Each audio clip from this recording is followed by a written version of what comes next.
The AMAs were last night. We watched them. What were your favorite moments? Who were the big winners? We're gonna go through a lot of the beats, but first, thoughts, 5 words or less. BTS was amazing. Ladies stole the show. Christina Aguilera, that's all I'm saying. AMS. What? You were underwhelmed, Brett, it sounds. All right, let's start with the host, Tracee Ellis Ross. Amazing. No. Stop. Did you watch? You didn't watch. You didn't see. Here's what happens: is they do have a lot of performances that if you record it or you look the next day, you can get to.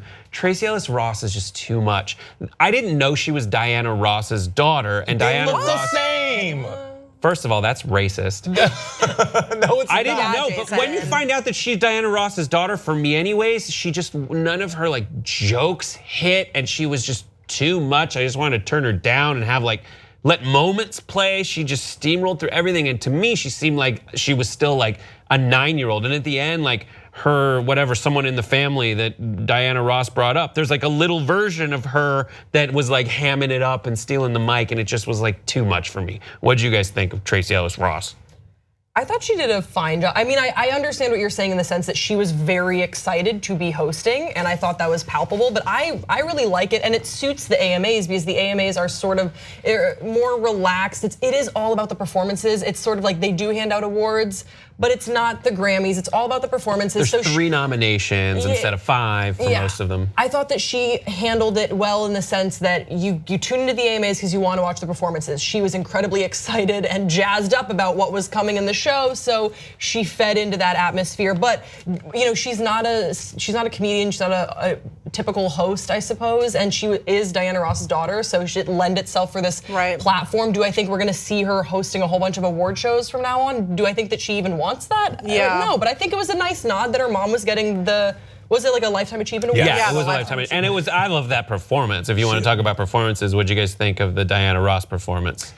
For someone that's 70 something, she the true That's black. crazy. Get on my one real quick. Yep.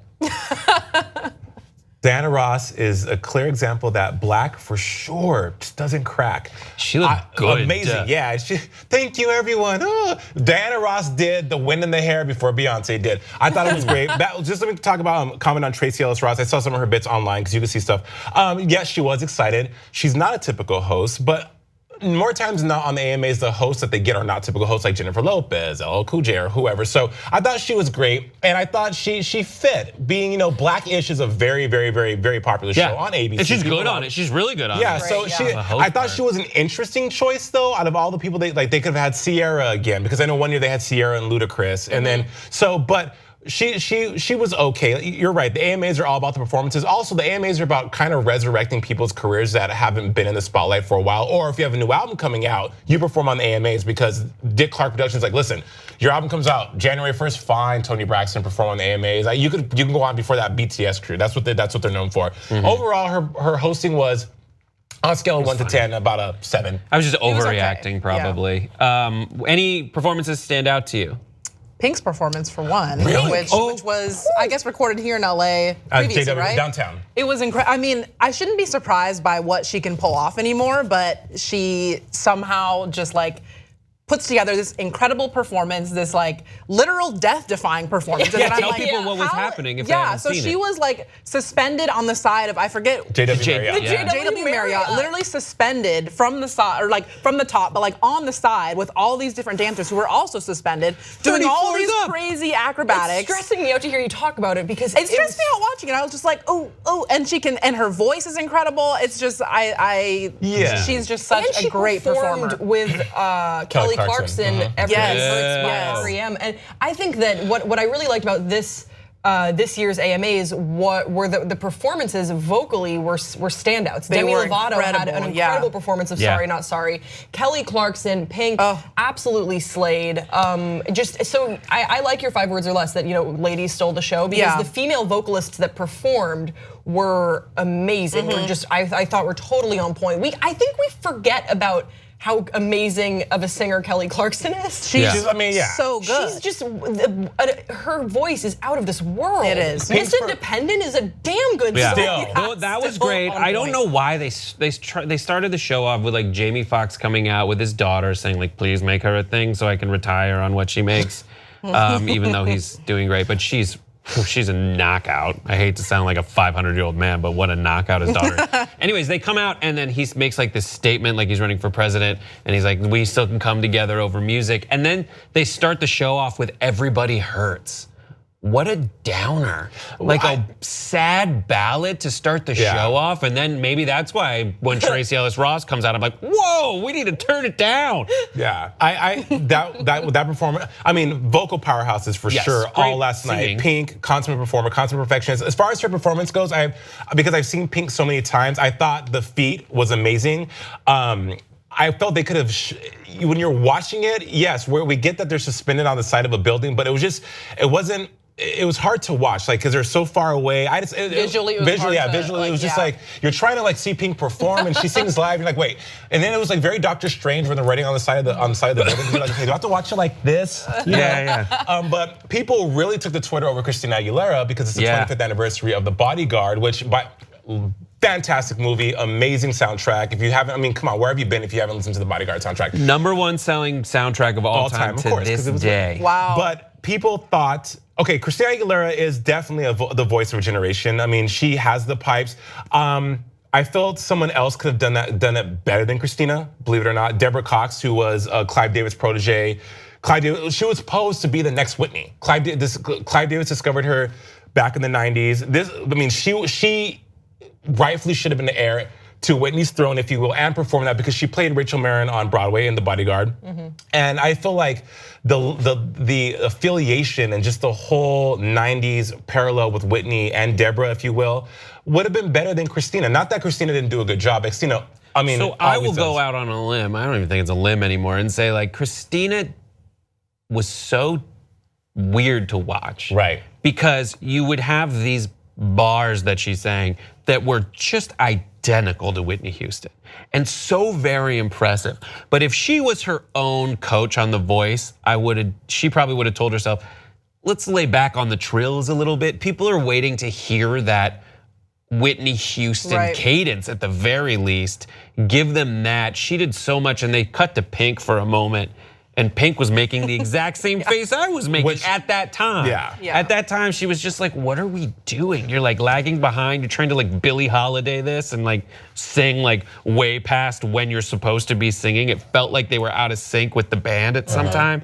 But that's not to say she wasn't killing it. And Pink is, the two versions of Pink during that performance were exactly the two versions I think of a lot of people watching it, which was at some points going like, what? But then at other points being like, this girl's nailing it. There was moments, the melisma of Christina Aguilera is definitely over the top. So sometimes she has like those, like the runs, or like you don't have to do that. But that's why I'm saying Deborah Cox would have been better, because for the biopic for Lifetime, Deborah sang was the voice, you know. So if you're gonna I get it. If you're gonna pay homage to someone, you can put your spin on it. But when it comes to The Bodyguard, iconic things that you want to hear, Christina kind of left me flat. I mean, you know, but of course it was a stellar performance because it's Christina. All right, so Selena Gomez, I don't know if you guys know who she is, but she's a performer. She's with Justin Bieber. I think they're engaged. Wait, who? Selena Gomez. No, you haven't heard. Grace, who is Selena Gomez? Have you heard of Selena Gomez? Gomez? I think it's Selena. I'm actually interested in what you think about her performance and the song. You're all garbage right now. Like I'm sitting in a trash pile. I see which is what you're similar doing. to how Selena started her performance. Look, in a trash pile. Okay, so we're gonna disagree on this. Obviously, I'm a very big Selena Gomez fan. I really liked the performance. It reminded me a little bit of, it was sort of a horror movie. Now, there's been some speculation whether or not she was singing live. I do believe, listen, let me just make sure.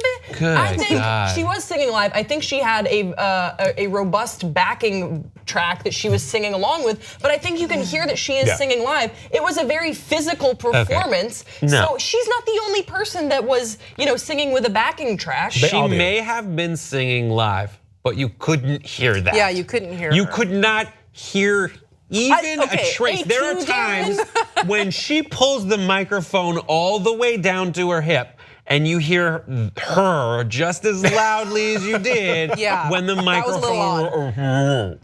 That's because Selena, well, okay, Grace makes a great point. A lot of artists, when they're performing at live shows, for sure have a backing track. Janet, except for Pink always sings live. One of the things I loved about Selena Gomez last night was her red carpet fashion. She looked stunning on the red carpet. Yeah, she looked great. To the performance.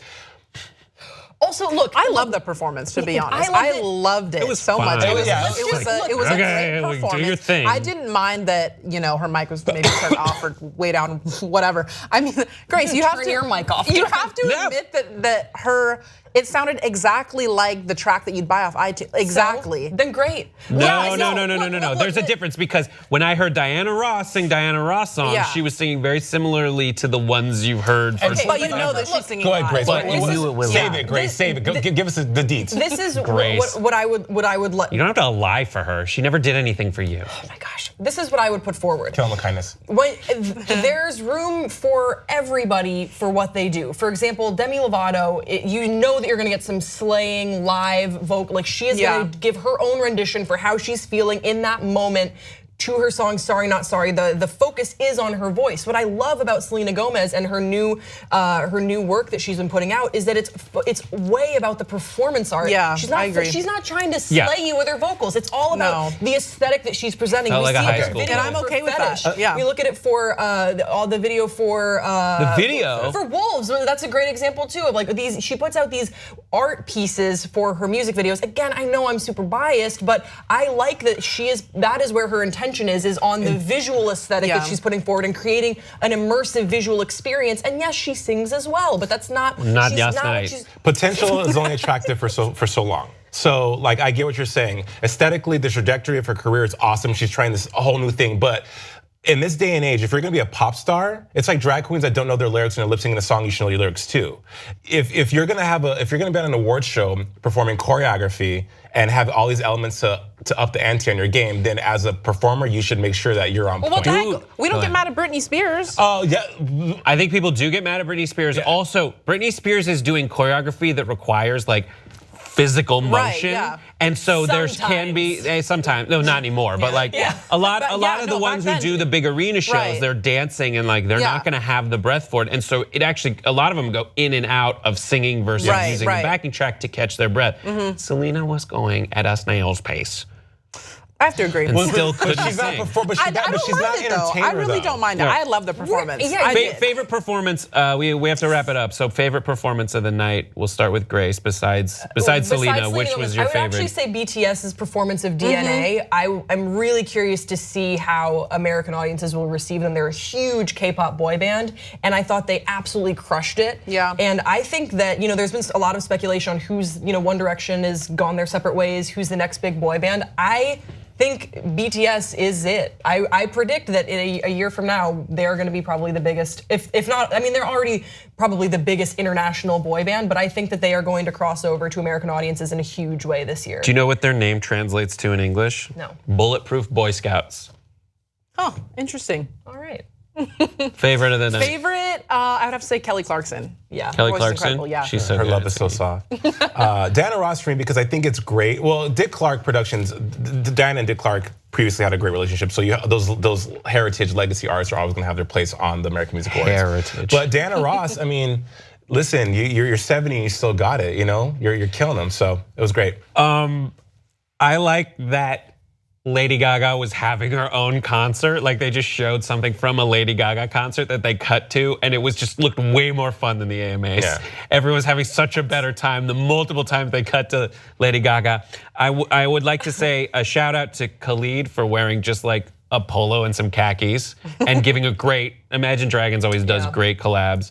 And the Xfinity One remote, for those who watched, how shamelessly they incorporated the Xfinity One remote. Show me it was so bad. It was so bad. So people who didn't watch it live, good for you. And then strangely, I really like Shawn Mendes. I really like Shawn Mendes. Kid can sing. What do you guys think? Give us your thoughts in the comment section below. And we'll see you next time on Pop Trigger.